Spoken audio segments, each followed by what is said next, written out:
bonjour à tous. Donc en fait, on essaie d'utiliser chez Samsung tout notre savoir-faire dans le domaine du digital, aussi pour la santé.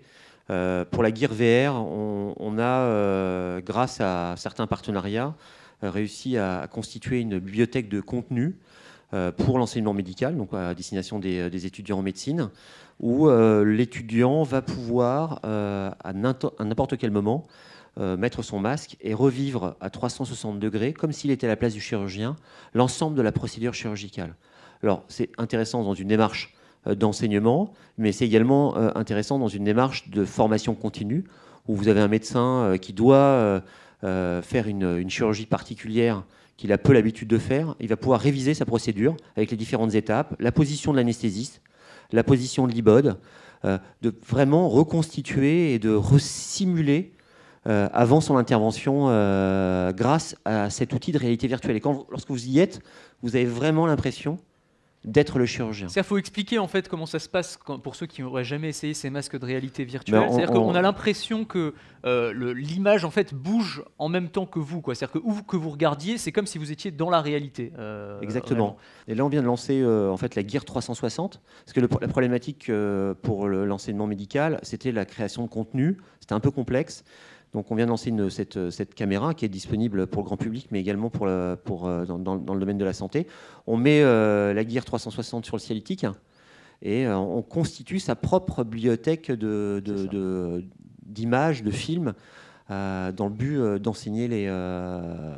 Et ça, c'est une bibliothèque globale. Alors, on parlait un peu à la iTunes, justement, à laquelle tout le monde a accès, ou alors c'est université par université, chacun crée ses contenus. C'est une fois que le contenu est créé, il est mis à disposition de tout le monde. Comment est-ce que ça se passe ? Alors, il y a une plateforme de mise à disposition de films basiques, mais ensuite, chaque établissement va créer son contenu. On a la chance d'avoir été retenu par une IHA pour les 3 prochaines années dans une forme un peu innovante de fourniture de dispositifs médicaux où on vend de la prestation de services. Ouais. Et dans le paquet de solutions que l'on va mettre à disposition des établissements, on a aujourd'hui du e-learning, de la simulation virtuelle et du serious game. Et donc on va utiliser, alors on est accompagné dans ce projet par Interactive Healthcare, on va dans ce projet mettre à disposition des étudiants toutes ces technologies innovantes, parce que la vraie problématique aujourd'hui dans le monde hospitalier, c'est la formation continue. C'est une problématique pour les enseignants, et c'est aussi une vraie problématique pour l'industriel. Moi, je suis face à un turnover très important des médecins lorsque je fournis les équipements médicaux.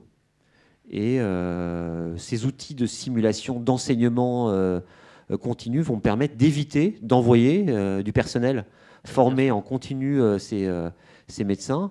Ces personnes seront formées sur des outils de simulation virtuelle. Et puis, c'est pas seulement de la formation, parce qu'il y a aussi un outil, on va dire, je pourrais dire d'échauffement pour le chirurgien qui va pouvoir, avant une opération très spécifique, répéter le geste. Ça aussi, c'est une possibilité. En tout cas, c'est l'objectif. Il y a des projets. Alors, à l'hôpital européen Georges Pompidou, il y a une véritable dynamique sur ce sujet. En gynécologie, à la Croix-Rousse, à Lyon, ils ont également cette démarche où en fait, ils veulent entraîner absolument les chirurgiens sur toutes les différentes étapes de la procédure chirurgicale. Donc, ça sera un passage obligé. C'est-à-dire que ce sera pas optionnel pour les médecins. Et l'état d'esprit, alors on en parlait tout à l'heure avec les professeurs Grandry et Stassini, comment est-ce que les médecins voient ces nouveaux outils quand ils vous voient arriver ? Alors attendez, on a un truc à vous proposer, là c'est des masques de réalité virtuelle. Ils vous prennent pour des fous, ou alors ils sont très enthousiastes, c'est déjà installé dans les usages, ou c'est en train de s'installer ? Alors vous avez des établissements qui sont plus dynamiques que d'autres, donc qui ont déjà mis en place des outils innovants comme celui-là. Vous avez l'Université Paris-Descartes, en particulier, qui a développé ses propres outils de serious game et de simulation virtuelle.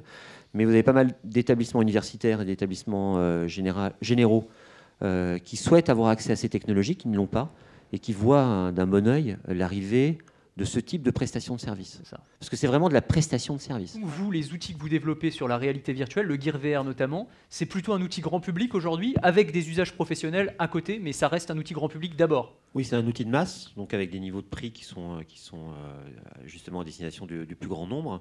Idem pour la Gear 360. Donc c'est vraiment sur des usages grand public et qu'on va adapter à l'environnement professionnel. C'est ça. On avait une vidéo, je crois d'ailleurs, de Samsung du Gear VR. Est-ce qu'on peut la lancer? On va terminer avec la vidéo HoloLens. Je crois qu'on a bien vu à quoi ça ressemblait. C'était vraiment. Merci beaucoup, Jonathan, de t'être prêté au jeu. Et vraiment, j'espère que vous avez été bluffés. C'est vraiment très spectaculaire, très spectaculaire. Et donc c'est bien. On a pu voir la démonstration en réel après la petite vidéo et c'est conforme. Donc c'est pas mal.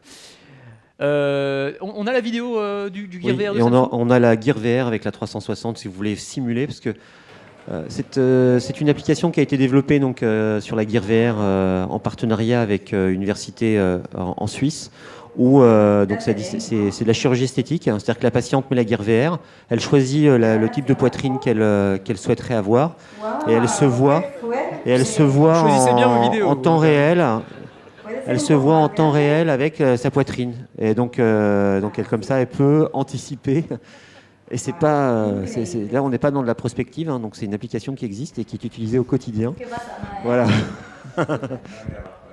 Donc on l'a fait essayer. Alors c'est rigolo parce qu'on l'a fait essayer à des hommes. C'était assez impressionnant. Ah, c'est la surenchère. On a vu HoloLens, c'était spectaculaire. C'est qu'est-ce que je vais pouvoir faire de mieux? Voilà. Donc ça fonctionne et aujourd'hui c'est utilisé au quotidien justement pour la simulation de poitrine. Voilà. On peut se regarder dans la glace aussi avec. Hein. Ouais, c'est intéressant. Mais je vous engage à tester le Gear VR tout à l'heure. Elle est là, donc vous pouvez la tester. Il y a vraiment des applications très sympas au-delà de celle-ci. Il y a plein de. Si vous n'êtes jamais vu avec un 105D, voilà, ça peut être un usage. Ça peut être un usage.